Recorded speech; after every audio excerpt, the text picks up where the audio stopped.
Jadi kemarin gue udah ngebahas jam tangan yang murah satu ini, yaitu QNQ QB32J yang minimalis, simple, tipis, dan gue suka banget sama dialnya gitu ya. Nah, gue juga demen banget sama Casio yang satu ini MTP VT01L yang gue juga udah pernah bahas dan gue juga suka banget. Bahkan gue udah beli ini duluan dibanding si QNQ.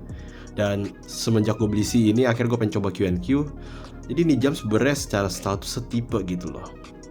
Nah, harga dari jam tangan ini juga kedua berbeda, mereknya berbeda, dan juga ada beberapa perbedaan gitu. Walaupun mungkin genrenya mirip-mirip ya, jam tangan yang minimalis, mungkin agak-agak Bauhaus design gitu. Tapi ya, buat kalian yang pengen tahu apa aja perbedaannya, di video ini bakal gue bahas perbedaan antara si QNQ QB32J versus Casio MTP VT01L ini nih. Jadi sekarang langsung kita bahas nih. Yang pertama gue pengen bahas dulu soal dial. Kita mulai dari QNQ. Kalian lihat dial dari si QNQ yang satu ini ya. Dia dialnya patternnya itu agak berbeda. Jarang-jarang banget jam tangan punya pattern ini di harga dia bawah sejuta ya. Dia bahkan di bawah 500.000 juga jam tangannya. Patternnya unik banget. Kalau nggak salah namanya linen dial gitu ya. Tuh, cakep banget dialnya. Nggak cuma plain putih biasa gitu ya. Jadi agak apa ya? Agak-agak di luar apa ya? Di luar kebiasaan dial gitu ya, cuman putih atau nggak hitam atau nggak biru atau nggak sunburst doang gitu. Ini beda gitu dialnya. Nah, kalian juga bisa lihat dia penunjuknya ada kayak turus-turus gitu ya. Dan ini semuanya di applied, kalian bisa lihat dia di applied gitu ya. Jadi bukan printan, ini di applied. Jarumnya semuanya. Overall eksekusi dial itu bagus gitu. Nah, untuk si Casio kita lihat dia ini lumayan dynamic, bisa kalian lihat dia ada sunburstnya warna biru gitu ya, birunya kayak biru dongker gitu.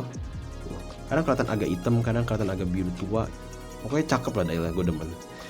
Dia angkanya Arabic, ada juga yang turus juga, dan kalian bisa lihat fontnya ini font kayak font jam tangan Bauhaus design gitu ya.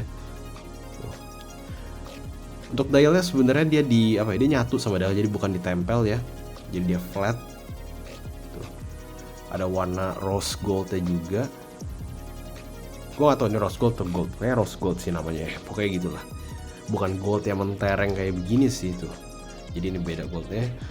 Tuh, dial gue demen banget, sunburstnya dynamic banget, cakep sih dialnya. Nah berikutnya gue pengen ngebahas soal bahan case. Nah di video yang Q&Q ini gue udah bilang gue sebenarnya kurang tahu sama bahan case dia ya. Nah tapi kalau gue lihat kayak ini di bahan case itu kayak apa ya, mungkin beras ya atau kuningan gitu ya. Ya begitulah.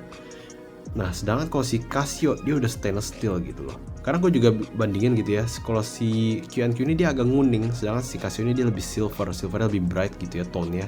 Nah itu yang bisa jadi indikasi kalau si QNQ ini dia sebenarnya masih pakai bahannya beras gitu. Coba kita buka nih ya. Gue tunjukin bagian belakangnya, biasanya dia lebih gampang nguning di bagian belakang gitu. Coba gue buka yang Casio. Nah mungkin nggak kelihatan secara mata ya, tapi kalau gue lihat langsung bisa kelihatan kalau si QNQ ini dia agak lebih nguning dibandingin si Casio. Tuh. Ya itu mungkin alasan mengapa si QNQ punya harga jauh lebih murah gitu. Plus agak lebih enteng kalau gue bilang sih, sedangkan stainless steel ini agak lebih berbobot gitu rasanya. Mungkin ya. Next kita bahas soal tebel. Jam tangan ini memang ukurannya tipis-tipis, tapi kalau QNQ ini kemarin gue ngitung kalau dia tipisnya sekitar 7,5 mm atau 7, berapa gitu. Pokoknya di bawah 8 mm. Dan bisa kalian lihat dia emang tipis banget, slim banget profilnya ya. Slim tuh, sleek banget. Kalau untuk si Casio gue lihat di map kalau nggak salah 8,2 mm. Bisa dilihat dia agak lebih cembung di bawahnya tuh. Ya, bisa dilihat ya, agak lebih cembung. Jadi ya secara tebal tipis sebenarnya si QNQ ini jauh lebih tipis dibanding si Casio gitu. Nah next kita bahas soal harga. QNQ ini gue beli di harga 180 ribuan kalau nggak salah di Tokopedia ya, 180 ribuan. Sedangkan kalau si Casio ini start gue lihat di jamtan.com itu setelah diskonnya jamtan.com seperti biasa itu 390 ribuan atau 380 ribuan, pokoknya sekitar segitu ya, tergantung variasi. Soalnya si Casio MTP VT01L ini dia punya variasinya banyak, ada yang black dial, ada silver dial, ada yang white dial, macam-macam dial ya. Jadi variasi, ada yang 400 ribuan juga yang setelah diskon. Jadi ya pokoknya range harga ini lebih tinggi dibanding si QNQ, jauh sebenarnya, bisa 2 kali lipat lebih gitu. Nah next kita bahas soal fitting nih ya. Nah kedua jam tangan ini sebenarnya fittingnya 11-12 kalau di tangan gua. Nah Emang gue bilang tadi Q&Q itu secara ketebalan dia lebih tipis dibandingin si Casio. Tapi kalau di tangan, si Casio ini justru kelihatan jauh lebih tipis dibandingin si Q&Q. Karena tebelnya tadi dia itu, kan bisa lihat ya, Casio punya ini belakangnya agak cembung gini nih. Tapi dia begitu dipakai di tangan ya, dia itu kayak agak nge-flash. Jadi yang kelihatan itu cuma di bagian yang sini doang, kayak setengahnya doang gitu. Makanya dia kelihatan jauh lebih tipis dibanding si Q&Q. Sedangkan si Q&Q shape-nya lebih flat gitu, jadi dia nggak tenggelam. Nah ya flat begini aja gitu. Jadi secara feel si Casio jadi kelihatan lebih tipis dibanding si Q&Q, padahal sebenarnya secara nyata Q&Q lebih tipis daripada si Casio gitu loh. Tapi overall kedua ini jam tangannya tipis ya, termasuk jam tangan tipis buat sebuah jam tangan quartz. Begitu dipakai di tangan, slim profile tetap berasa. Gue nggak ada masalah kalau pakai sarung tangan motor atau jaket motor, keduanya masuk aja. Jadi nggak pernah mengganggu. Fitting nih pokoknya nyaman karena dia tipis. Keduanya oke nih. Oh ya, berikut gue mau bahas juga soal kesediaannya di toko-toko ya.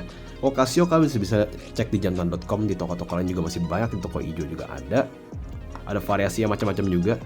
Sedangkan kalau Q&Q terakhir nih gue beli di Tokopedia namanya Ogita ya, toko Ogita. Dan setelah gue beli dia langsung sold out semua, jadi variannya gue nggak ada lagi lihat gitu.